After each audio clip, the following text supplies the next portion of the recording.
Hello बच्चों, कैसे हो? उम्मीद करता हूँ कि बच्चों अच्छे ही होंगे और अच्छे से स्टडी भी कर रहे होंगे। मैं आज लेके आया हूँ बायोलॉजी का चैप्टर नंबर फर्स्ट और बुक का चैप्टर नंबर 5। ठीक है, बिना टाइम को वेस्ट करे हुए चैप्टर को स्टार्ट करते हैं बच्चों। ठीक है, ठीक है, चलो। आपको देखो, इस चैप्टर का नाम है लाइफ प्रोसेस। क्या नाम है बच्चों? Life process. अब लाइफ प्रोसेस क्या होता है, आपको इस चैप्टर में क्या क्या पढ़ना है। लाइफ प्रोसेस क्या होता है, इसकी डेफिनेशन पढ़नी है। और कौन कौन सी लाइफ प्रोसेस आपकी बुक में दे रखी है। आपकी बुक में कौन कौन सी लाइफ प्रोसेस दे रखी है बच्चों? 4 लाइफ प्रोसेस दे रखी है। कितनी? 4 लाइफ प्रोसेस दे रखी है। कौन कौन सी?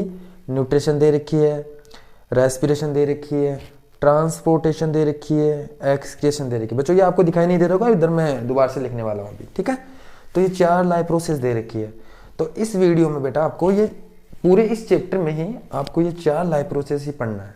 और ये आपका मतलब बुक का लगभग सबसे बड़ा ही चैप्टर मान सकते हैं। ठीक है, ये 4 लाइफ प्रोसेस के बारे में ही चैप्टर में पढ़ना है। देखो, न्यूट्रिशन।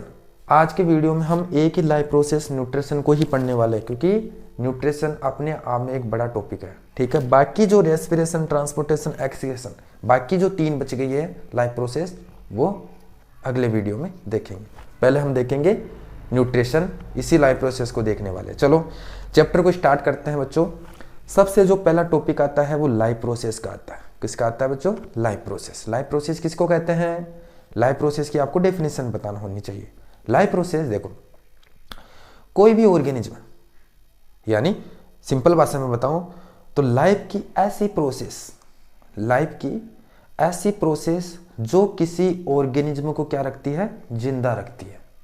उन्हीं प्रोसेस को क्या कहते हैं? लाइफ प्रोसेस कहते हैं। यानी कोई भी ऑर्गेनिज्म अपनी लाइफ को मेंटेन रखने के लिए कुछ प्रोसेस करता है। क्या करता है? कुछ प्रोसेस करता है अपनी लाइफ को मेंटेन रखने के लिए। उन्हीं प्रोसेस को क्या कहते हैं?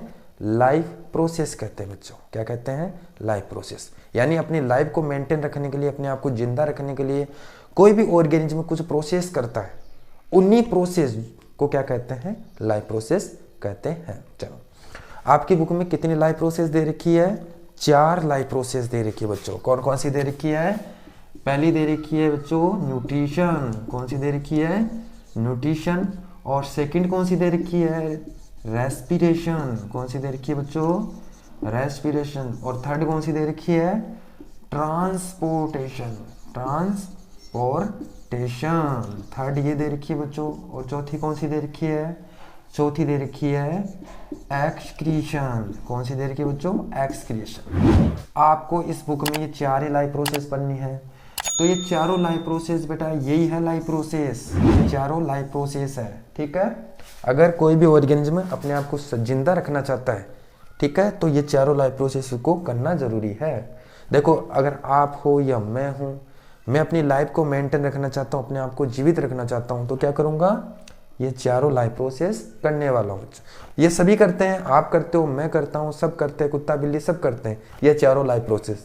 ठीक है, अब आपको ये समझ में नहीं आ रही है होता क्या है। देखो, आपके मन में अभी भी डाउट है कि ये होता क्या है, और कोई ऑर्गेनिज्म ये चारों लाइफ प्रोसेस करता कैसे है। अगर एक भी लाइफ प्रोसेस ना करे तो उसकी क्या हो जाएगी? डेथ हो जाएगी। और डेथ क्यों हो जाएगी? कैसे ये लाइफ प्रोसेस इंटरलिंक है एक दूसरे से।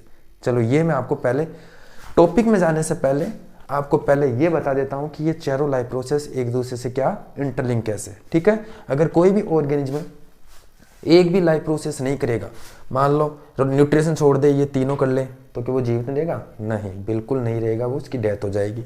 अगर एक भी लाइफ प्रोसेस ना करे तो उसकी क्या हो जाएगी? डेथ हो जाएगी। चलो, इसको इंटरलिंक करते हैं। चैप्टर में आगे बढ़ने से पहले इन चारों लाइफ प्रोसेस को क्या करते हैं? इंटरलिंक करते हैं। देखो, जैसे मैं अपना ही एग्जांपल ले लेता हूं, या किसी का भी ले लें अपना। जैसे मान लो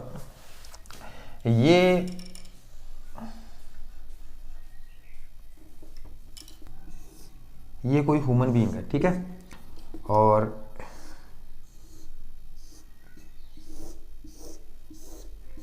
ऐसे देख लो, समझो, देखो, मैं चारों लाइफ प्रोसेस को इंटरलिंक करने वाला हूं। कौन कौन सी चारों प्रोसेस कौन कौन सी है? न्यूट्रिशन। सेकंड कौन सी है? रेस्पिरेशन। और तीसरी कौन सी है? ट्रांसपोर्टेशन। और चौथी कौन सी है बच्चों? एक्सक्रीशन। चौथी कौन सी है? एक्सक्रीशन। तो ये ऑर्गेनिज्म है, ये भी कोई एनिमल है, सॉरी कोई इंसान है, तो ये चारों लाइफ प्रोसेस करता है क्या? बिल्कुल करता है। कैसे करता है देखो, पहले इसकी डेफिनेशन पता होनी चाहिए आपको, ये होता क्या है, क्या होता, भी समझ में आ जाएगा। देखो ये चारों लाइफ प्रोसेस को बेटा इंटरलिंक करने से पहले आपको एक बात पता होनी चाहिए। क्या? देखो कोई भी ऑर्गेनिज्म है, जैसे आप हो या मैं हूं, कोई भी ऑर्गेनिज्म है वो किससे बना हुआ है? वो बेटा सेल से बना हुआ है। किससे बना हुआ है? सेल। यानी किसी भी ऑर्गेनिज्म का स्ट्रक्चरल एंड फंक्शनल यूनिट क्या होता है? सेल होता है। सेल से बना हुआ है। आपको ये भी पता है कि सेल आपस में जुड़कर क्या बनाते हैं? टिश्यू बनाते हैं। देखो ये बताना जरूरी है, तभी ये इंटरलिंक कर पाऊंगा, वरना नहीं कर पाऊंगा। देखो ये बताना जरूरी है। सेल आपस में जुड़कर क्या बनाते हैं? टिश्यू। और टिश्यू आपस में जुड़कर क्या बनाते हैं? ऑर्गन। क्या बनाते हैं बच्चों? ऑर्गन बनाते हैं। और ऑर्गन आपस में जुड़कर क्या बनाते हैं? Organ system. क्या बनाते हैं? Organ system. और ऑर्गन सिस्टम आपस में जुड़कर क्या बनाते हैं बेटा? बॉडी बना देते हैं। ठीक है, कोई भी बॉडी है, जैसे मेरी ये पूरी बॉडी है, तो मेरी पूरी बॉडी किससे बनी है? सेल से बनी है। किससे बनी है? सेल से बनी है। मैं चाहूँ कि मेरी बॉडी को कुछ ना हो, तो मेरे सेल को क्या रहना पड़ेगा? हेल्दी रहना पड़ेगा, स्वस्थ रहना पड़ेगा। ठीक है, तो मेरे सेल को कुछ नहीं होना चाहिए। एक सेल नहीं है, मैं मल्टी सेलुलर ऑर्गेनिज्म हूँ, आप भी मल्टी सेलुलर ऑर्गेनिज्म हो, तो आपकी पूरी बॉडी है वो बहुत सारे सेलों से बनी हुई है। अगर वो सेल जीवित है तो आप जीवित हो, अगर सेल डेड हो जाए या कुछ सेल को कुछ गड़बड़ हो जाए तो आपको भी क्या हो जाएगी? गड़बड़ हो जाएगी। मतलब आपको क्या रहना पड़ेगा? सेल को जिंदा रहना है। अगर आपको जिंदा रहना है तो किसको जिंदा रहना जरूरी है बच्चों? सेल का जिंदा रहना क्या है? जरूरी है। तो देखो मान लो ये कोई सेल है, अब ये जिंदा रहना कैसे, ये जिंदा कैसे रहता है बच्चों? सेल कैसे जिंदा रहेगा? दोबारा से बता देता हूँ। अगर आपकी पूरी बॉडी किसकी बनी हुई है? सेल से बनी हुई है, चाहे वो लीवर, किडनी, स्टोमक, इंटेस्टाइन, आंखें, ब्रेन, सारा किसका बना हुआ है? सेल का ही बना हुआ है। तो अगर सेल जिंदा है तो आपकी पूरी बॉडी भी जिंदा रहेगी बच्चों। ठीक है, अब ये सेल जिंदा कैसे रहता है? सेल को जिंदा रहने के लिए क्या चाहिए बच्चों? एनर्जी। क्या चाहिए? एनर्जी। कौन सी एनर्जी? केमिकल एनर्जी चाहिए। सेल केवल एक ही एनर्जी से जिंदा रहता है। कौन सी एनर्जी से? Chemical energy. क्या नाम है उसका केमिकल एनर्जी का? एटीपी, एडिनोसिन ट्राइफॉस्फेट इसका फुल फॉर्म है। ठीक है, अब ये केमिकल एनर्जी कहाँ से आएगी बच्चों? क्योंकि आपको पता है कि कोई सेल है वो कौन से एनर्जी से जिंदा रहता है? केमिकल एनर्जी से। अब ये केमिकल एनर्जी कहाँ से आएगी बच्चों? केमिकल एनर्जी कहाँ से आएगी? एटीपी। ये आती है ग्लूकोज। आपको पता है सेल के अंदर ग्लूकोज होता है और ये हम खाने से आता है, अभी बताएंगे आगे, ये इंटरलिंक करने वाला हूँ मैं। अब सेल के अंदर क्या होता है बच्चों? ग्लूकोज। ग्लूकोज ऑक्सीजन की प्रेजेंस में टूटता है। ग्लूकोज बेटा, ग्लूकोज क्या है? एक ऑर्गेनिक कंपाउंड है और ये ऑक्सीजन की प्रेजेंस में टूटेगा तो क्या निकलेगी इससे? एटीपी निकलेगी बच्चों। क्या निकलेगी? Chemical energy. एटीपी क्या है? केमिकल एनर्जी है। और ये जो सेल है बच्चों, ये इस एटीपी का यूज कर लेगा अपने आप को जिंदा रखने के लिए। ठीक है, तो मतलब ये केमिकल एनर्जी चाहिए इसको जिंदा रहने के लिए। और केमिकल एनर्जी कहाँ से आती है? ग्लूकोज के ब्रेकडाउन से। जब ग्लूकोज ऑक्सीजन की प्रेजेंस में टूटता है सेल में तो क्या आती है? एनर्जी निकलती है। क्या निकलती है? एनर्जी। और ये अपने आप को जिंदा रखता है। बेटा ये याद रखना। अब मैं इंटरलिंक करने वाला हूँ। देखो आपको पता है ये यहाँ से खाता है, ये क्या है? Oral cavity. ये आगे बताऊंगा डिटेल से। ठीक है, ये फेरिंग्स है, ये लैरिंग्स है, फिर ये क्या है? स्टोमक है। ठीक है, फिर ये स्मॉल इंटेस्टाइन है और ये लार्ज इंटेस्टाइन है, ये लार्ज इंटेस्टाइन है, ऐसे। ठीक है, अब देखो अब खाना क्यों खाते हो? खाना खाते हो ना, ग्लूकोज कहाँ से आएगी बेटा सेल के अंदर? ग्लूकोज, देखो एनर्जी चाहिए सेल को तो दो चीजें सेल में आनी चाहिए, एक तो ग्लूकोज और एक ऑक्सीजन। तो ग्लूकोज कहाँ से आएगी सेल के अंदर? कहाँ से आएगी? देखो ये बंदा खाना खाएगा, खाने के अंदर होता है न्यूट्रिएंट्स, कार्बोहाइड्रेट, प्रोटीन, है ना। तो कार्बोहाइड्रेट, ग्लूकोज क्या है बच्चों? एक प्रकार का क्या है? कार्बोहाइड्रेट। ये खाना खाएगा, यहाँ पे क्या होगा? स्टोमक में आएगा, स्टोमक में खाना क्या हो जाएगा? डाइजेस्ट हो जाएगा। और स्मॉल इंटेस्टाइन में उस खाने का क्या हो जाएगा? एब्जॉर्प्शन। और खाने में क्या होता है बेटा? कार्बोहाइड्रेट होता है, नहीं होता? बिल्कुल होता है। और कार्बोहाइड्रेट, ग्लूकोज क्या है? एक प्रकार का कार्बोहाइड्रेट। उस खाने में से जो ग्लूकोज है, यानी जो कार्बोहाइड्रेट है, ग्लूकोज है, वो यहाँ पे क्या हो जाएगी बेटा, यहाँ पे स्मॉल इंटेस्टाइन में क्या हो जाएगी, एब्जॉर्ब हो जाएगा ग्लूकोज, खाने से आएगा ग्लूकोज, कहने का मतलब यहाँ पे क्या होगा बच्चों, वो ग्लूकोज है वो क्या हो जाएगा, ब्लड के अंदर एब्जॉर्ब हो जाएगा। हो गया, तो ये पहली न्यूट्रिशन है, ठीक है। सेल के पास, सेल तक ग्लूकोज का आना ये न्यूट्रिशन है। सेल तक ग्लूकोज का आना क्या है बच्चों, न्यूट्रिशन। समझ गए, पहली लाइफ प्रोसेस हो गई। सेल के पास ग्लूकोज का आना क्या है, न्यूट्रिशन। और ये ग्लूकोज कहां से आती है, खाने से आती है, तो इसी को कहते हैं न्यूट्रिशन। चलो ट्रांसपोर्टेशन करेंगे दूसरी पहले। अब ट्रांसपोर्टेशन क्या होता है, देखो बच्चों, ग्लूकोज हमेशा खाने से आता है, तो खाना तो पेट में आएगा, स्मॉल इंटेस्टाइन में एब्जॉर्ब होगा ना, खाना तो इस कहाँ पे एब्जॉर्ब होगा, स्मॉल इंटेस्टाइन में, यानी ग्लूकोज स्मॉल इंटेस्टाइन में एब्जॉर्ब होगा। अब देखो, अब ये पूरी बॉडी तक कैसे जाएगा, देखो आपको पता है ये ब्रेन भी सेल से बना हुआ है, ये भी सेल से बना हुआ है, पूरी body, kidney, liver, stomach, kidney हो गया, लीवर हो गया, स्टोमक हो गया, है ना, आपके मसल सेल्स, आपका हार्ट यानी कार्डियक सेल, जितने भी पूरी बॉडी है वो सेल से बना हुआ है। तो ये सेल जैसे ब्रेन के सेल है, अब ब्रेन का सेल भी तो जिंदा रहने के लिए क्या चाहिए, इसको ग्लूकोज के प्रेजेंस, सेल के अंदर ग्लूकोज होना चाहिए और ऑक्सीजन के प्रेजेंस में टूटना चाहिए और एटीपी निकलना चाहिए, तो ये भी तो चाहता है एनर्जी। तो इसके पास ग्लूकोज कहाँ आएगी, कहाँ से आएगी, जबकि तो ग्लूकोज तो पेट में ही है, यहाँ पे ही है। तो बेटा ये क्या होगा, यहाँ से ट्रांसपोर्ट होकर हर सेल के पास वो ग्लूकोज चली जाएगी, ठीक है। ब्लड में जाती है तो ग्लूकोज ट्रांसपोर्ट होकर हर जगह चली जाएगी, यहाँ चली जाएगी, यहाँ चली जाएगी, यहाँ चली जाएगी, हर जगह चली जाएगी। इस प्रोसेस को कहते हैं उस ट्रांसपोर्टेशन। क्या कहते हैं बच्चों, ट्रांसपोर्टेशन। चलो अब रेस्पिरेशन करते हैं। अब बताओ ट्रांसपोर्टेशन ना हो, अगर ये लाइफ प्रोसेस ना हो तो क्या होगा, जिंदा रह जाएगा, नहीं, क्योंकि यहाँ के सेल के पास कभी ग्लूकोज ही नहीं आएगी, ठीक है, कभी ऑक्सीजन ही नहीं आएगी, तो ये होता है ट्रांसपोर्टेशन बच्चों। तीसरा पढ़ते हैं रेस्पिरेशन। रेस्पिरेशन क्या होता है, देखो आपको पता है कि न्यूट्रिशन से ग्लूकोज आ गई सेल के पास, न्यूट्रिशन से क्या आ गई बच्चों, ग्लूकोज आ गई कहाँ, सेल के पास, और सेल के पास आ गई ग्लूकोज, न्यूट्रिशन से आ गई। अब देखो ट्रांसपोर्टेशन से वो ग्लूकोज हर जगह चलेगी, हर सेल के पास चलेगी ट्रांसपोर्टेशन से। अभी तो ऑक्सीजन तो आई नहीं है, क्या ग्लूकोज टूट जाएगा, अपने आप नहीं टूटता बेटा, अपने आप नहीं टूटता, इसको तोड़ने के लिए क्या चाहिए, ऑक्सीजन चाहिए। अब ऑक्सीजन कहाँ से आएगी, ऑक्सीजन आएगी अगली लाइफ प्रोसेस जिसका नाम है रेस्पिरेशन। तो देखो ग्लूकोज और ऑक्सीजन टूट गई, ग्लूकोज की प्रेजेंस में, ऑक्सीजन की प्रेजेंस में ग्लूकोज टूट गया, क्या निकला है, एटीपी निकल गया, और इस एटीपी का यूज करेगा अपने आप को जिंदा रखने के लिए। चलो ये तो समझ गए तीनों।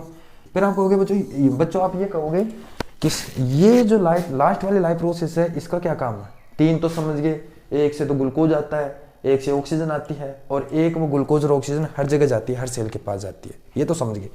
लेकिन ये लास्ट वाली क्या है, देखो बच्चों लास्ट वाली क्या होती है, देखो आपके सेल के अंदर बहुत सारी मेटाबॉलिक रिएक्शन चलती है, आपके सेल के अंदर क्या चलती है, बहुत सारी मेटाबॉलिक रिएक्शन चलती है, और उस मेटाबॉलिक रिएक्शन के दौरान क्या होता है, बहुत सारे केमिकल क्या बन जाते हैं, बहुत सारे वेस्ट प्रोडक्ट बन जाते हैं बच्चों, क्या बन जाते हैं, बहुत सारे वेस्ट प्रोडक्ट बन जाते हैं, किसके दौरान, मेटाबॉलिक रिएक्शन के टाइम पे आपकी बॉडी के अंदर बहुत सारी केमिकल रिएक्शन हो जाती है, मेटाबॉलिक रिएक्शन हो जाती है, और उस मेटाबॉलिक रिएक्शन के टाइम पे क्या होता है बच्चों, बहुत सारे वेस्ट प्रोडक्ट बन जाते हैं। तो अगर वो वेस्ट प्रोडक्ट ब्लड से या आपकी बॉडी से बाहर नहीं निकाला गया तो आपकी डेथ हो जाएगी। तो उस वेस्ट प्रोडक्ट को शरीर से बाहर निकालने की जो प्रोसेस है उसको क्या कहते हैं, एक्सक्रीशन।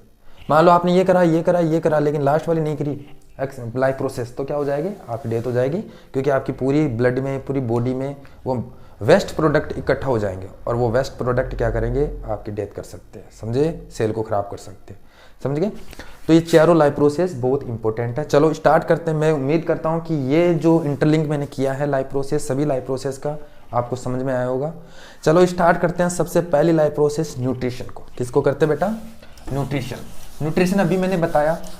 शॉर्ट भाषा में न्यूट्रिशन का डेफिनेशन क्या है, एकदम सिंपल भाषा में अगर न्यूट्रिशन का डेफिनेशन पढ़े,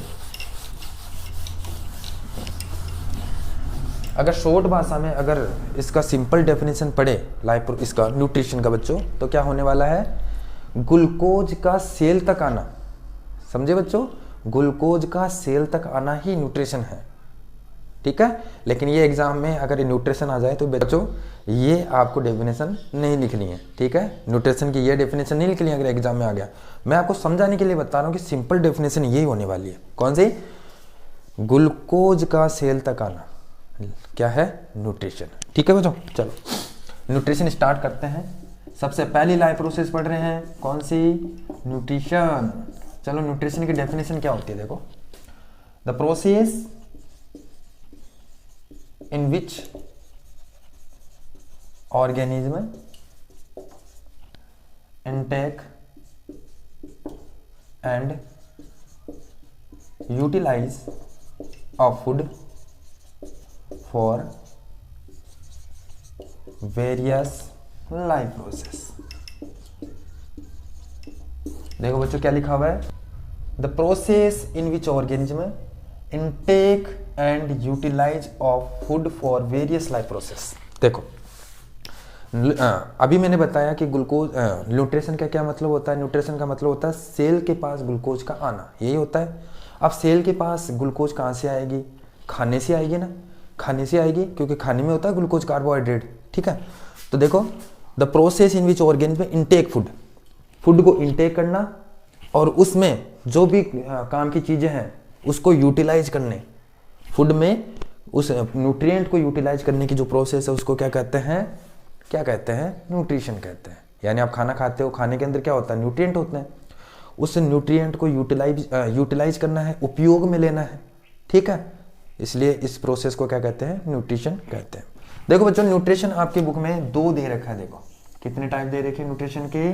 2 टाइप। पहला कौन सा दे रखा है? ऑटोट्रोपिक न्यूट्रिशन, और दूसरा कौन सा दे रखा है बच्चों? Heterotrophic nutrition.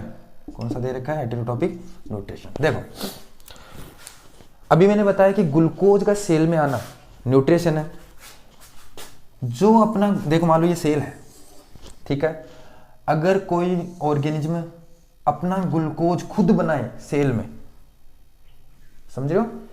अगर कोई ऑर्गेनिज्म अपना ग्लूकोज खुद बनाए सेल में, जैसे मान लो ये कोई अपना कोई ऑर्गेनिज्म है वो अपना ग्लूकोज खुद बनाता है सेल में, तो वो कौन सा न्यूट्रिशन करता है? ऑटोट्रोपिक न्यूट्रिशन करता है। और जो जैसे मान लो ये इसका बना रहा हूँ, ये सेल इसका बना है, जो ऑर्गेनिज्म अपना ग्लूकोज खुद नहीं बनाता वो क्या करता है? किसी दूसरे ऑर्गेनिज्म को खा लेता है। जैसे मान लो प्लांट है, इसका एग्जाम्पल क्या है ऑटोट्रोपिक का? Green plant. क्या बच्चों? Green plant. जो ग्रीन प्लांट्स होते हैं वो अपना ग्लूकोज खुद बनाते हैं। क्या ग्रीन प्लांट को तुमने कभी खाना खाते हुए देखा है? क्या नहीं देखा ना, क्योंकि वो अपना ग्लूकोज खुद बनाते हैं। क्योंकि ग्रीन प्लांट्स होते हैं वो भी तो सेल से बना हुआ है, वो भी तो चाहते हैं एनर्जी। चाहे वो हम हो, ध्यान सुन लेना बच्चों दोबारा से, चाहे हम हो या प्लांट्स हो, दोनों सेल से बने हुए, और दोनों के सेल को जिंदा रहना है तो एनर्जी चाहिए। क्या चाहिए? एनर्जी। और एनर्जी कहाँ से आती है? वही अभी बताया, प्लांट में भी एनर्जी वहीं से आएगी, ग्लूकोज के ब्रेकडाउन होगा ऑक्सीजन की प्रेजेंस में, और हमारे अंदर भी एनर्जी वहीं से आती है, ग्लूकोज का ब्रेकडाउन होगा ऑक्सीजन की प्रेजेंस में।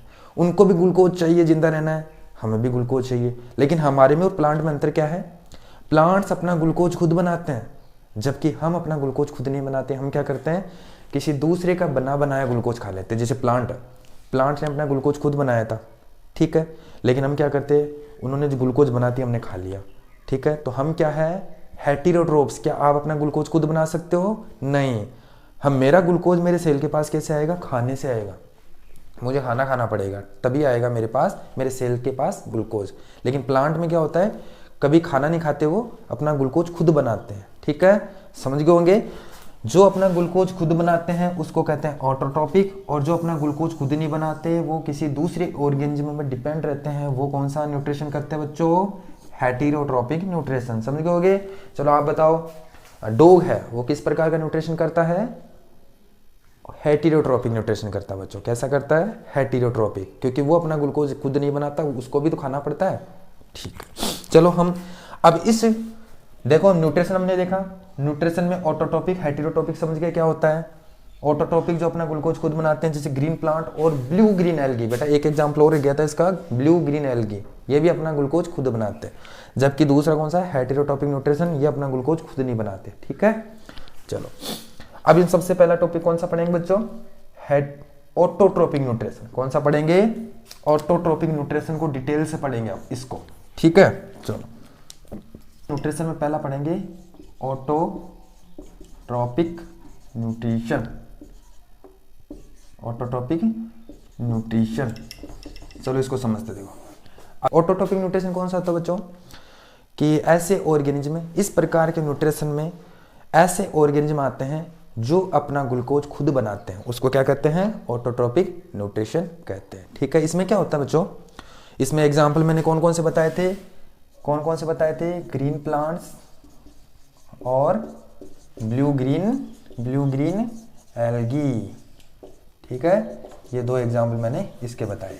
ये दोनों ग्रीन प्लांट्स और ब्लू ग्रीन एल्गी होते हैं, ये कभी खाना नहीं खाते हैं, अपना ग्लूकोज खुद बनाते हैं।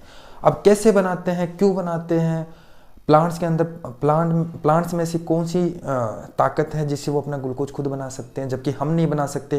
प्लांट्स भी तो सेल से बना हुआ है, हम भी सेल से बने हुए हैं, जबकि प्लांट्स अपना ग्लूकोज खुद बना सकते हैं, जबकि हम अपना ग्लूकोज खुद नहीं बना सकते हैं। तो इन सभी डाउट से अभी मिलेगा तुमको छुटकारा। देखो बच्चों, ग्रीन प्लांट्स होते हैं या हम होते हैं, चाहे इंसान हो चाहे प्लांट्स हो, एनिमल हो या प्लांट्स हो, सभी सेल से बने हुए हैं, वो भी सेल से बने हुए, प्लांट्स भी, हम भी सेल से बने हुए हैं। लेकिन हमारे में उनमें अंतर क्या है, वो अपना ग्लूकोज खुद बना लेते हैं, जबकि हम अपना ग्लूकोज खुद नहीं बना सकते। तो आपके मन में डाउट होगा कि वो भी सेल से बने हुए हैं, हम भी सेल से बने हुए हैं, तो हमारे अंदर उनके अंदर ऐसी कौन सी पावर है जिससे वो क्या अपना ग्लूकोज खुद बना सकते हैं। तो देखो स्टार्ट करते हैं ऑटोट्रॉपिक न्यूट्रिशन। ऑटोट्रॉपिक न्यूट्रिशन किसको कहते हैं, देखो इस प्रकार के न्यूट्रिशन में क्या होता है, ऑर्गेनिज्म सिंपल इनऑर्गेनिक मटेरियल का यूज करता है। किसका, सिंपल इनऑर्गेनिक मटेरियल। ये कौन से मटेरियल है, इनऑर्गेनिक। कौन से है, इनऑर्गेनिक। क्यों है भाई इनऑर्गेनिक, आपको पता है ऑर्गेनिक कंपाउंड कौन से होते हैं, जो कार्बन और हाइड्रोजन से बने होते हैं। देखो ये कार्बन से बना है लेकिन इसमें हाइड्रोजन नहीं है। कार्बन और हाइड्रोजन से बने कंपाउंड को ऑर्गेनिक कहते हैं। देखो ये इनऑर्गेनिक है क्योंकि ये कार्बन है लेकिन हाइड्रोजन नहीं है, इसमें देखो हाइड्रोजन है लेकिन कार्बन नहीं है। तो प्लांट्स क्या करते हैं, सिंपल इनऑर्गेनिक मटेरियल का यूज करते हैं। ये सिंपल इनऑर्गेनिक मटेरियल है, इसका यूज करते हैं, और सनलाइट किसकी प्रेजेंस में, सनलाइट एंड क्लोरोफिल की प्रेजेंस में क्या बना देते हैं, ग्लूकोज बना देते हैं। क्या बना देते हैं, ग्लूकोज, और साथ में क्या निकालते हैं, वाटर, और क्या निकालते हैं, ऑक्सीजन। इसको बैलेंस कर सकते हो बेटा, 12 6 6 6। ठीक है, ये बैलेंस हो गया। अब ये मैं देखो एकदम शॉर्ट में बताया, लेकिन आपको डिटेल से बताने वाला हूँ कि प्लांट्स के पास ऐसी कौन सी पावर है जो CO2, प्लांट्स क्या करते हैं, CO2 और वाटर को यूटिलाइज करके उपयोग में लेकर सनलाइट और क्लोरोफिल की प्रेजेंस में, ये क्लोरोफिल क्या होता है इससे भी अवगत कराएंगे। और ये देखो अपना ग्लूकोज बना दिया। अब ये इतना सरल है, देखो मैंने एकदम सरल भाषा में लिखा दिया, लेकिन ये बनाया कैसे, चलो इसको हम डिटेल से पढ़ते हैं। प्लांट्स के पास ऐसी कौन सी पावर है जिससे ये अपना ग्लूकोज बना सकते हैं। चलो स्टार्ट करते हैं, ये कैसे हुआ। पहले आपको प्लांट के अंदर, पहले बात तो देखो डिटेल से पढ़ेंगे हम, ये फोटोसिंथेसिस। इस देखो दोबारा ऑटोट्रोपिक न्यूट्रिशन करते हैं उन ऑर्गेनिज्म को क्या कहते हैं, ऑटोट्रोप्स कहते हैं। क्या कहते हैं बच्चों, ऑटोट्रोप्स कहते हैं। तो ऑटोट्रोप्स कौन से ऑर्गेनिज्म हैं, green plants, blue green algae. ठीक है, और ग्रीन प्लांट्स होते हैं वो ऑटोट्रोपिक न्यूट्रिशन करते हैं। कौन सी प्रोसेस से करते हैं, फोटोसिंथेसिस प्रोसेस से करते हैं। जिस प्रोसेस से वो अपना ग्लूकोज बनाते हैं उस प्रोसेस को क्या कहते हैं बच्चों, फोटोसिंथेसिस प्रोसेस कहते हैं। ठीक है, चलो देखते हैं अभी अपना ग्लूकोज कैसे बना सकते हैं। ध्यान से समझना बच्चों, ये जो टॉपिक है ये आपकी बुक से एक्स्ट्रा बता रहा हूं मैं कि प्लांट्स के पास ऐसी कौन सी पावर है जो अपना ग्लूकोज खुद बना सकते हैं। चलो देखो बच्चों, प्लांट्स के अंदर जैसे मान लो ये कोई प्लांट्स है और ये इसकी क्या है बच्चों, लीफ है। क्या है, लीफ है। ठीक है, ये इसकी रूट है। अब देखो बच्चों, आपको पता है कि फोटोसिंथेसिस यानी प्लांट अपना ग्लूकोज जिस प्रोसेस से बनाता है उसको फोटोसिंथेसिस कहते हैं। और फोटोसिंथेसिस प्लांट में कहाँ होती है, लीफ में होती है। कहाँ पे होती है, लीफ में। मतलब प्लांट के अंदर जो ग्लूकोज है वो कहाँ बनता है, लीफ में बनता है। इसलिए इस लीफ को कहते हैं किचन ऑफ द प्लांट कहते हैं बच्चों। क्या कहते हैं, किचन ऑफ द प्लांट भी कहते हैं लीफ को, क्योंकि ये प्लांट का किचन है, क्योंकि ग्लूकोज यहाँ पे बनता है, खाना यहाँ पे बनता है। ठीक है, अब ये कैसे बना पाता है यहाँ पे खाना, ध्यान से सुनो। पहले आपको ये आगे बढ़ने से पहले इसका डायग्राम समझना पड़ेगा। जब को आपको डायग्राम देखो, साइट ऑफ फोटोसिंथेसिस, ये एक टॉपिक है साइट ऑफ फोटोसिंथेसिस, आपकी बुक में एक डायग्राम दे रखा है लीफ का, ठीक है, वो आपका क्रॉस सेक्शन दिखा रखा है, मैं आपको सीधा दिखाने वाला हूँ और आगे क्रॉस सेक्शन भी दिखाएंगे जब इस टॉपिक में हम आएंगे तब, ठीक है। इस टॉपिक में हम आएंगे तो इसका क्रॉस सेक्शन भी दिखाऊंगा। पहले हम देखो प्लांट के, देखो लीफ है, लीफ के बीचों बीच एक डंडी, यहाँ पे एक डंडी जाती है, जिस डंडी को बोलते हैं मिडरिप, क्या बोलते हैं बच्चों, मिडरिप बोलते हैं, ठीक है। और ये जो ब्रॉड पार्ट होता है लीफ का, इसको क्या बोलते हैं, लेमिना बोलते हैं, क्या बोलते हैं बच्चों, लेमिना, ठीक है। और यहाँ पे बेटा एक ऐसे देखा होगा आपने लीफ में ऐसे वैन, इसको बोलते हैं वैंस। अब जिसको मैं हटाने वाला हूँ, क्योंकि अगर आपको इसका अंदर का स्ट्रक्चर दिखाऊंगा तो ये हटाना ही पड़ेगा, ठीक है। ये भी हटा देता हूँ, ठीक है बच्चों, ये हटा देता हूँ, समझ लेना क्या बोलते हैं, ठीक है। आगे देखो, देखो आपको पता है कि ये लीफ भी सेल से बनी हुई है, ठीक है। लीफ किससे बनी हुई है, सेल से। अब देखो कोई लीफ होती है, कोई लीफ होती है, जैसे मान लो ये लीफ है, सपोज करो ये लीफ है, ये इसका आगे वाला पार्ट है, ये पीछे वाला पार्ट है। तो लीफ के ऊपर वाली लेयर होती है वो एक सेल्स की लेयर से बनी होती है। वो कौन से सेल की लेयर है, एपिडर्मिस सेल। कौन सा सेल बेटा, एपिडर्मिक सेल। देखो मैं यहाँ पे लिख देता हूँ, यहाँ पे जो ऊपर वाली लेयर होती है वो सेल से बनी होती है, आपको दिखाई नहीं देते, ये सेल से बनी होती है, जिसको बोलते हैं एपिडर्मिस सेल। कौन से सेल से बनी होती है, लीफ की ऊपर वाली लेयर, एपिडर्मिस सेल। और ये ऊपर वाली है तो इसको बोलते हैं अपर एपिडर्मिस। क्या बोलते हैं बच्चों, अपर एपिडर्मिस। अगर लीफ के पीछे की तरफ जाए, जैसे मान लो ये वाला है अपर एपिडर्मिस, इसके पीछे की तरफ जाए, इधर वाला हिस्सा, इधर हिस्सा वाला क्या होगा, लोअर एपिडर्मिस हो जाएगा बच्चों। क्या हो जाएगा, लोअर एपिडर्मिस हो जाएगा। इसमें मैं आपको दोबारा से पूछने वाला हूं, इसमें पूछूंगा, यही डायग्राम दोबारा से बनाएंगे लेकिन क्रॉस सेक्शन बनाएंगे, एपिडर्मिस सेल। एपिडर्मिस सेल के ऊपर, इस एपिडर्मिस सेल से ऊपर बेटा क्या होती है, एक वैक्सी सब्सटेंस की लेयर होती है। क्या होती है, वैक्सी सब्सटेंस की क्या होती है, लेयर होती है, ठीक है। उस वैक्सी सब्सटेंस की लेयर को क्या बोलते हैं, उसको बोलते हैं बच्चों क्यूटिकल। क्या बोलते हैं, क्यूटिकल बोलते हैं। क्या बोलते हैं बच्चों, क्यूटिकल बोलते हैं, ठीक है। फिर क्यूटिकल के नीचे की तरफ आती है कौन सी, एपिडर्मिस सेल की लेयर। फिर इसके अंदर, क्या इस एपिडर्मिस सेल के अंदर खाना बनता है, ग्लूकोज बनता है, नहीं, इसके अंदर एक सेल की लेयर आती है ऐसे, एपिडर्मिस सेल के भी अंदर एक सेल की लेयर होती है ऐसे। इन सेल को बोला जाता है मीजोफिल सेल। क्या बोलते हैं बच्चों, मीजोफिल सेल, ठीक है। इस मीजोफिल सेल के अंदर ही क्या बनता है, क्या बनता है, ग्लूकोज बनता है। यानी फोटोसिंथेसिस जो होती है वो मीजोफिल सेल के अंदर होती है, ठीक है। उम्मीद करता हूं समझ रहे होंगे। अब हम मीजोफिल सेल को डिटेल से पढ़ेंगे, समझ गए, क्योंकि फोटोसिंथेसिस कहां पे होती है बच्चों, मीजोफिल सेल के अंदर। मैं इसको इरेज कर दूं, मीजोफिल सेल बना लेते हैं, ठीक है।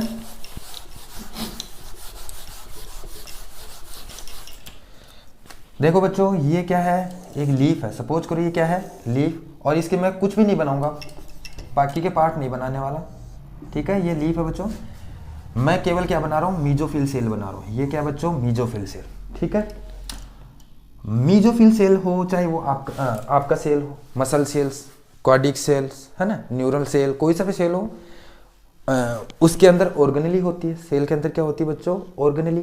तो इन सेल के पास बेटा ऐसी कौन सी अलग ऑर्गेनेली है, देखो इसके पास माइटोकॉन्ड्रिया, जैसे राइबोसोम है, लाइसोसोम है, ठीक है, माइटोकॉन्ड्रिया है, ये माइटोकॉन्ड्रिया है, ये राइबोसोम भी हमारे पास है, हमारे सेल में भी है राइबोसोम, ये प्लांट सेल में भी है, लाइसोसोम हमारे पास ही है, इनके पास भी है, माइटोकॉन्ड्रिया इनके पास भी, हमारे पास भी है, ठीक है। और भी बहुत सारे एंडोप्लाज्मिक रेटिकुलम, ये जितने भी है ये सारे हमारे अंदर भी है और ये प्लांट सेल के पास भी है। तो प्लांट सेल में ऐसी कौन सी अलग ऑर्गेनेली है जो हमारे पास नहीं है, ठीक है। उस अलग ऑर्गेनेली का नाम है बेटा क्या, उस अलग ऑर्गेनेली का नाम है, ये थोड़ा बड़ा बना देता हूं, इसको बोलते हैं क्लोरोप्लास्ट। क्या बोलते हैं बच्चों, क्लोरोप्लास्ट। बस यही एक स्पेशल ऑर्गेनेली होती है इन प्लांट्स के पास जो हमारे पास नहीं होती, ठीक है। इसी की सहायता से वो अपना ग्लूकोज खुद बना सकते हैं जबकि हम नहीं बना सकते। तो मतलब आपने क्या देखा, पहले लीफ का स्ट्रक्चर देखा, लीफ के अंदर हमने देखा मीजोफिल सेल के अंदर ग्लूकोज बनता है, फिर मीजोफिल सेल को देखा, फिर मीजोफिल सेल के अंदर होता है क्लोरोप्लास्ट, इसके अंदर होता है क्लोरोप्लास्ट, क्लोरोप्लास्ट के अंदर होता है, सॉरी क्लोरोप्लास्ट के अंदर बनता है ग्लूकोज। फोटोसिंथेसिस क्लोरोप्लास्ट में होती है। तो हम क्या करें, हम क्लोरोप्लास्ट को बना ले, ठीक है, चलो क्लोरोप्लास्ट को बना लेते हैं। ठीक है बच्चों, क्लोरोप्लास्ट को बना लेते हैं, क्योंकि फोटोसिंथेसिस कहाँ पे होती है, क्लोरोप्लास्ट में होती है। देखो ये मैंने बना दिया क्लोरोप्लास्ट, बड़ा करके बना दिया है क्लोरोप्लास्ट। आपको ये भी पता होगा कि क्लोरोप्लास्ट डबल मेम्ब्रेन वाला एक ऑर्गेनेल होता है, डबल मेम्ब्रेन होती है इसके पास ऐसे। ठीक है, चलो देखो ये क्या है, क्लोरोप्लास्ट, क्योंकि इसी के अंदर क्या होने वाला है बच्चों, फोटोसिंथेसिस यानी ग्लूकोज बनने वाला है।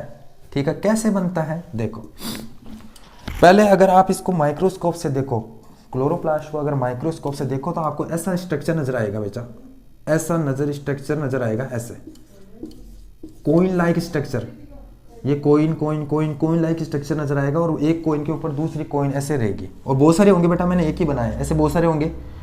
इस कोइन लाइक स्ट्रक्चर को क्या बोलते हैं, ग्रुप ऑफ कोइन को क्या बोलते हैं, इसको बोलते हैं ग्रेनम। क्या बोलते हैं बच्चों, ग्रेनम बोलते हैं।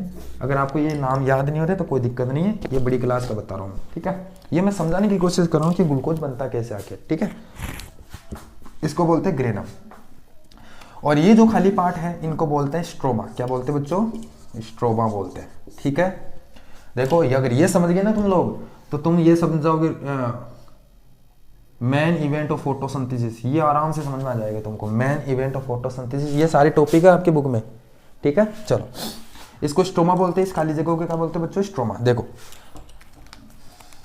ये जो ग्रेनम दिख रहा है आपको, इस ग्रेनम के अंदर क्या भरा रहता है बच्चों, ऐसे ग्रीन कलर का पिगमेंट भरा रहता है, ऐसे इनमें ग्रीन कलर का क्या भरा रहता है, पिगमेंट। ऐसे इन पिगमेंट को क्या बोलते हैं, इन पिगमेंट को बोलते हैं क्लोरोफिल। क्या बोलते हैं बच्चों, क्लोरोफिल बोलते हैं। ठीक है, अब देखो सबसे पहले ग्रेनम में इसमें क्या होता है मतलब बच्चों, ये मान लो ये सन है, ये क्या है सन, ध्यान से समझना। अब क्या होगा कि सन से एनर्जी आएगी, सोलर एनर्जी, यानी सन से आएगी एनर्जी, सोलर एनर्जी, और सबसे पहले सोलर एनर्जी कहाँ पे गिरेगी, इससे ग्रेनम पे पड़ेगी। तो ग्रेनम के अंदर होते हैं क्लोरोफिल, और जैसे ही एनर्जी पड़ेगी किनके पास, जैसे ही एनर्जी इस ग्रेनम पे पड़ेगी तो ग्रेनम के अंदर जो क्लोरोफिल है वो क्या हो जाएंगे, एक्टिव हो जाएंगे, और इस सोलर एनर्जी को चेंज कर देंगे। देखो ये क्या है, सोलर एनर्जी, क्या है सोलर एनर्जी, और सोलर एनर्जी को चेंज कर देंगे बेटा। ये जो क्लोरोफिल है ये सोलर एनर्जी को ट्रैप करते हैं। सन से आने वाली एनर्जी कौन सी होगी, सोलर एनर्जी, इसको ट्रैप करेंगे, पकड़ेंगे, और उस सोलर एनर्जी को बदल देंगे किसमें, केमिकल एनर्जी में। किसमें बदल देंगे, केमिकल एनर्जी में। कौन सी केमिकल एनर्जी, एटीपी और NADPH, ये दो प्रकार की केमिकल एनर्जी में ये इसको बदल देंगे। समझे, क्लोरोफिल क्या करता है, सोलर एनर्जी को लेता है, पकड़ता है, और उस सोलर एनर्जी को बदल देता है किसमें, केमिकल एनर्जी। कौन सी केमिकल एनर्जी, एटीपी और NADPH। समझ गए इतना, चलो आगे चलते हैं। अब इस साइड होगा, देखो इस दो प्रकार की रिएक्शन होती है प्लांट्स, इससे यहाँ पे कितने प्रकार की रिएक्शन होती है बच्चों, दो प्रकार की। एक होती है लाइट रिएक्शन, कौन सी होती है, लाइट रिएक्शन। एक होती है डार्क रिएक्शन। देखो बच्चों ये लाइट रिएक्शन है, क्या है, लाइट रिएक्शन, क्योंकि ये लाइट की प्रेजेंस में होती है ये रिएक्शन। सोलर एनर्जी कन्वर्ट हो जाती है केमिकल एनर्जी में, तो ये किसकी प्रेजेंस में हुई, लाइट की प्रेजेंस में, तो ये लाइट रिएक्शन होती है। अब इधर होगी डार्क रिएक्शन। इसमें क्या होता है, देखो यहां पे क्या होगा, CO2 और वाटर आ जाएगा, CO2 और वाटर आ जाएगा। आपको पता है CO2 वाटर कहां से आया, देखो ये लीफ है और ये लीफ किसी स्टेम के साथ जुड़ी हुई है, तो स्टेम से देखो क्या होता है, जाइलम होता है, जाइलम से यहाँ पे ये जो मिडरिब होती है बीच में, ये जाइलम फ्लोम की होती है बच्चों, क्या होती है, जाइलम फ्लोम की। तो ऐसे ऐसे करते करते यहाँ पे मान लो मिजोफिल सेल है, तो यहाँ पे पानी आ जाएगा, मिजोफिल सेल का तो मैंने बनाया है क्लोरोप्लास्ट अंदर का। ठीक है, वाटर आ गया यहाँ से। अब ये CO2 कहाँ से आएगा बेटा, लीफ के अंदर आपने देखा होगा छोटी छोटी ऐसे ओपनिंग होती है जिसको स्टोमेटा बोलते हैं, स्टोमेटा से क्या आ जाएगा, CO2 आ जाएगा। आ गया, CO2 आ गया, वाटर आ गया। अब देखो क्या होगा, अब देखो बच्चों क्या होगा, जो क्लोरोफिल ने सोलर एनर्जी को किस में बदला था, ATP और NADPH में बदला था ना, ये दोनों क्या है, एनर्जी है, केमिकल एनर्जी। अब ये दोनों केमिकल एनर्जी यहाँ पे यूज होने वाली है।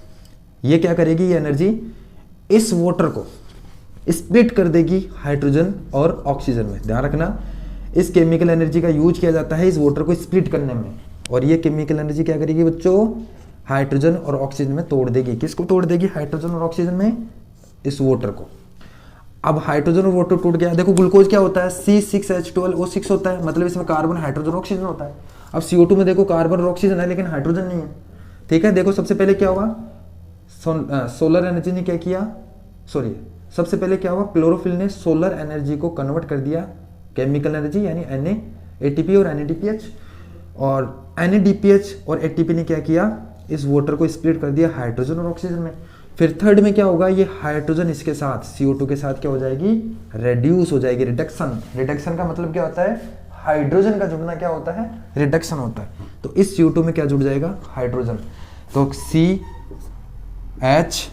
और O, तो क्या बन जाएगा, ग्लूकोज बन जाएगा। क्या बन जाएगा, ग्लूकोज। इस प्रकार क्या बनता है बच्चों, ग्लूकोज बनता है। ठीक है, उम्मीद करता हूँ कि समझ में आया होगा। चलो, और तो टॉपिक समझ गए, फोटोसिंथेसिस समझ गए क्या होता है। ये फोटोसिंथेसिस है जिसमें क्या होता है, ऑर्गेनिज्म में रॉ मटेरियल जैसे CO2 और वाटर का यूज करके क्या करते हैं, एक कॉम्प्लेक्स ऑर्गेनिक कंपाउंड बना देते हैं। कॉम्प्लेक्स ऑर्गेनिक कंपाउंड कौन सा बच्चों, ग्लूकोज। ठीक है, रॉ मटेरियल्स फॉर फोटोसिंथेसिस। अब फोटोसिंथेसिस के लिए अगला टॉपिक कौन सा बच्चों, रॉ मटेरियल्स फॉर फोटोसिंथेसिस। तो फोटोसिंथेसिस के लिए रॉ मटेरियल कौन कौन सा है, रॉ मटेरियल है CO2 है, वाटर है, सनलाइट है, वो CO2 है, वाटर है, और क्या है, कुछ और भी है जैसे मिनरल्स है, जैसे नाइट्रोजन और फॉस्फोरस। ये क्या है इसके रॉ मटेरियल। अगला टॉपिक क्या है, साइट फॉर फोटोसिंथेसिस। चलो आपके डायग्राम में, आपकी बुक में जो डायग्राम दे रखा है ना, उसका बना लेते हैं एक बार। कुछ नहीं है उस बुक में, एकदम देखो समझ में आएगा। देखो बच्चों, आपकी बुक में ऐसे डायग्राम दे रखा है, ऐसे करके, ऐसे लीव का स्ट्रक्चर दे रखा है, ऐसे करके दे रखा है। यहाँ पे एक डंडी खींच रखी है, ऐसे दे रखा है, ऐसे डायग्राम दे रखा है। ठीक है, अब यहाँ पे देखो इसको जूम करके बताया गया ऐसे। ठीक है, अब देखो इसको क्रॉस सेक्शन पढ़ने वाले हैं। चलो इसको बताओ क्या नाम है, मिडरिप वैन, और ये बड़ी वाली क्या है, लेमिना। ये मैंने पहले बता दी थी, लेमिना है, ये वैन है, ये मिडरिप है। ठीक है, अब देखो इसको जूम करके बताया गया है। तो जूम करके बताया तो आपको पता है सबसे ऊपर वाली जो सेल की लेयर होती है वो कौन सी होती है, एपिडर्मिस सेल। और इसके ऊपर ये कौन सा बेटा, अपर एपिडर्मिस। कौन सा बच्चों, अपर एपिडर्मिस। ठीक है, इस अपर एपिडर्मिस के नीचे की तरफ क्या होते हैं, सॉरी ऊपर की तरफ क्या होता है, क्यूटिकल तो बना ही नहीं, ये वैक्सी सब्सटेंस की लेयर होती है जिसको क्या बोलते हैं, क्यूटिकल। और इस क्यूटिकल के नीचे की तरफ अब आएगा, इस सेल के नीचे आपने देखा होगा ऐसे कौन से सेल आते हैं, मीजोफिल सेल। कौन से आते हैं बच्चों, मीजोफिल सेल। ये कौन से सेल हैं, मीजोफिल सेल। और मीजोफिल सेल में क्या भरा रहता है, ये मीजोफिल सेल वैसे दे नहीं रखा, मीजोफिल सेल के अंदर क्या भरा रहता है, ये क्लोरोफिल। कौन सा क्या भरा रहता है, क्लोरोफिल भरा रहता है। ठीक है बच्चों, और ये नीचे की तरफ वापिस आ जाएगा क्या, ये क्या आ जाएगा, लोअर एपिडर्मिस। क्या आ जाएगा, लोअर एपिडर्मिस। ठीक है, ऐसे ये लोअर एपिडर्मिस, ये डायग्राम है। ठीक है, चलो अगला टॉपिक कौन सा है अगला टॉपिक कौन सा बेटा, स्टोमेटा। फंक्शन क्या है स्टोमेटा, आपने देखा होगा, ये लीफ है, ये लीफ के अंदर क्या होते हैं बेटा, ऐसे ओपनिंग होते हैं छोटे छोटे ऐसे। तो यहाँ से CO2 बाहर निकलती है, देखा, सॉरी CO2 अंदर जाती है। ठीक है, इसको कहते हैं स्टोमेटा। स्टोमेटा ऐसा होता है, ऐसे इनको बोलते हैं स्टोमेटा ओपनिंग, स्टोमेटल ओपनिंग। और इसको क्या बोलते हैं, गार्ड सेल। क्या बोलते हैं, गार्ड सेल। ठीक है, अब देखो स्टोमेटा का काम होता है CO2 ऑक्सीजन को अंदर बाहर करना, CO2 को अंदर करना और ऑक्सीजन को बाहर निकालना, ये काम होता है पहला। दूसरा, ट्रांसपिरेशन के दौरान वाटर को लॉस करना। ट्रांसपिरेशन जानते हो, जहाँ पे क्या होता है, वाटर लॉस हो जाता है, तो यहाँ पे देखोगे पानी की बूंदें भी बाहर निकल जाती है। ठीक है, ये काम होता है। अगला टॉपिक हो गया हेटेरोटॉपिक। ऑटोटॉपिक न्यूट्रिशन बेटा कंप्लीट हो गया। इसका अगला टॉपिक कौन सा आता है, हेटेरोटॉपिक न्यूट्रिशन। कौन सा आता है,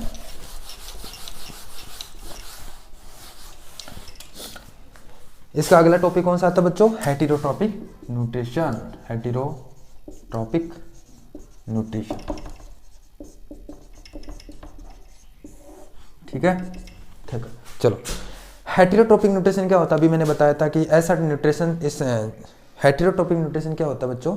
अभी मैंने बताया कि इस न्यूट्रिशन में जो ऑर्गेनिज्म होते हैं वो अपना ग्लूकोज खुद नहीं बनाते हैं, ये क्या करते हैं, किसी दूसरे का ग्लूकोज खा लेते हैं। ठीक है, किसी दूसरे का ग्लूकोज खा लेते हैं। जैसे मैं अपना ग्लूकोज खुद नहीं बनाता तो मैं क्या करता हूँ, खाना खाता हूँ, यानी अपना ग्लूकोज के लिए, अपने सेल में ग्लूकोज लाने के लिए मैं क्या करता हूँ, किसी दूसरे ऑर्गेनिज्म को खा लेता हूँ, चाहे वो प्लांट हो चाहे ऑर्गेनिज्म।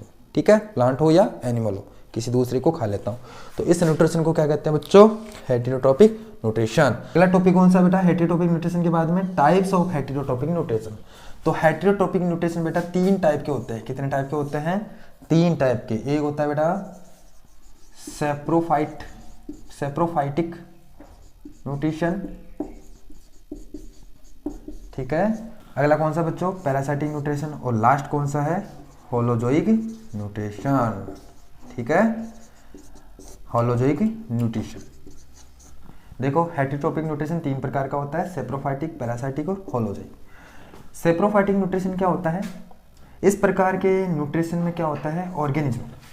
सेप्रोफाइटिक न्यूट्रिशन में क्या होता है, इस प्रकार के न्यूट्रिशन में क्या होता है कि ऑर्गेनिज्म क्या करते हैं, अपना, देखो इसमें और इसमें, यानी सेप्रोफाइटिक, पैरासाइटिक और होलोजोइक, तीनों के अंदर अपना ग्लूकोज खुद तो नहीं बनाएंगे, ये तो जाहिर है, अपना ग्लूकोज खुद तो नहीं बनाएंगे, ये अपना ग्लूकोज किसी और ऑर्गेनिज्म से लेंगे।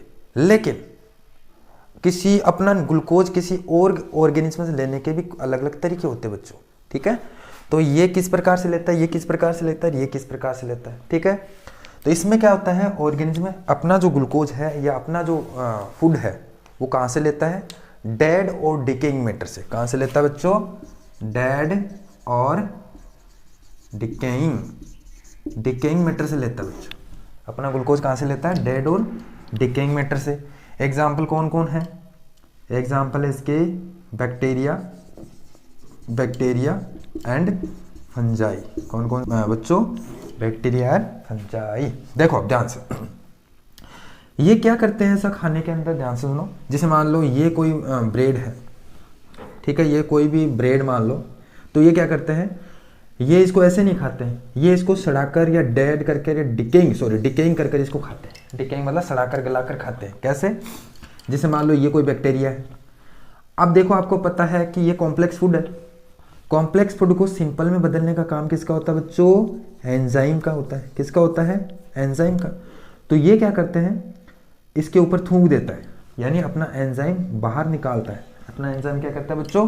बाहर निकालता है। जैसे अपना एंजाइम बाहर निकालेगा तो ये कॉम्प्लेक्स फूड किस में बदल जाएगा? सिंपल में बदल जाएगा। किस में बदल जाएगा? सिंपल में। जैसे सिंपल में बदलेगा तो मतलब ये डाइजेशन कहाँ करता है बच्चों? बाहर करता है, पेट के यानी बाहर करता है, अंदर नहीं करता। डाइजेशन कहाँ करता है? बाहर करता है, यानी अपना सलाइवा निकालेगा और इसको डाइजेशन बाहर करेगा, फिर ये सड़ जाएगा, गल जाएगा, यानी सिंपल में बदल जाएगा। किस में बदल जाएगा बच्चों? सिंपल में बदल जाएगा। फिर इसको क्या करेगा? ये खाएगा, ठीक है। तो ये हो गया बैक्टीरिया और फंजाई, इसके एग्जाम्पल। दूसरा आता है पैरासाइटिक न्यूट्रिशन। पैरासाइटिक न्यूट्रिशन क्या होता है कि इस न्यूट्रिशन में क्या होता है कि जो ऑर्गेनिज्म होते हैं वो किसी होस्ट की बॉडी में चले जाते हैं बच्चों, किसी होस्ट की बॉडी के अंदर जाकर या बाहर से भी, या तो अंदर भी जा सकते हैं और या बाहर से भी। इस न्यूट्रिशन में क्या होता है, ऑर्गेनिज्म अपना जो ग्लूकोज है वो कहाँ से लेते हैं? होस्ट की बॉडी से लेते हैं। अब होस्ट कोई भी हो सकता है, जिस ऑर्गेनिज्म से ले रहा है वो उसके लिए क्या हो जाएगा? होस्ट हो जाएगा। आई बात समझे? जैसे ये 2 प्रकार का होता है पैरासाइटिक न्यूट्रिशन। कितने प्रकार का होता है बच्चों? 2 प्रकार का। एक होता है एंडोपैरासाइटिक और एक होता है एक्टोपैरासाइटिक। कौन सा होता है बच्चों? एक्टोपैरासाइटिक। एंडोपैरासाइटिक में होता है, एंडो का मतलब अंदर, देखो एंडो का मतलब अंदर। इस प्रकार के न्यूट्रिशन में क्या होता है कि ऑर्गेनिज्म होस्ट की बॉडी के अंदर जाकर, होस्ट की बॉडी के अंदर जाकर न्यूट्रिशन लेता है। इसमें कौन कौन आते हैं बच्चों? इसमें आता है, चलो एक बार ये हटा देता हूं, इसमें क्या क्या आता है बच्चों? इसमें आता है टेपवॉर्म, हुकवॉर्म, क्या आता है बच्चों? हुकवॉर्म, ठीक है, राउंड वॉर्म वगैरह वगैरह। ये एग्जाम्पलिटीज है, आपने देखा होगा। आपका देखो टैबवॉर्म का नाम सुना है? टैबवॉर्म होता है बच्चों, वो आपकी स्मॉल इंटेस्टाइन से चिपका रहता है। आपकी जो स्मॉल इंटेस्टाइन होती है ना, उससे चिपका रहता है। जब आप खाना खाते हो तो क्या करता है वो, आपका खाने में से वो न्यूट्रिशन खुद ले लेता है, कुछ न्यूट्रिशन खुद ले लेता है। देखो होस्ट की बॉडी, आप उसके लिए क्या हो, होस्ट हो गए ना, तो आपकी बॉडी के अंदर जाकर आपसे क्या ले रहा है, वो न्यूट्रिशन ले रहा है। तो हो गया पैरासाइटिक न्यूट्रिशन, एंडोपैरासाइटिक न्यूट्रिशन। जैसे हुक वॉर्म होता है, ये आपके लीवर के साथ चिपका रहता है, लीवर से न्यूट्रिशन लेता है। चलो ये तो हो गया एंडोपैरासाइटिक। अगला कौन सा आता है बच्चों, एक्टोपैरासाइटिक। कौन सा आता है, एक्टोपैरासाइटिक। देखो बच्चों एक्टोपैरासाइटिक में क्या होता है कि ये क्या होता है, इस ऑर्गेनिज्म में, इस प्रकार के न्यूट्रिशन में जो ऑर्गेनिज्म होते हैं वो होस्ट की बॉडी से बाहर से ही न्यूट्रिशन ले लेते हैं। ठीक है, कैसे एग्जाम्पल कौन कौन है इसके, एक से एग्जाम्पल हो गए बेटा लाइस, जू होती है जू, ये बॉडी के, होस्ट की बॉडी के बाहर ही।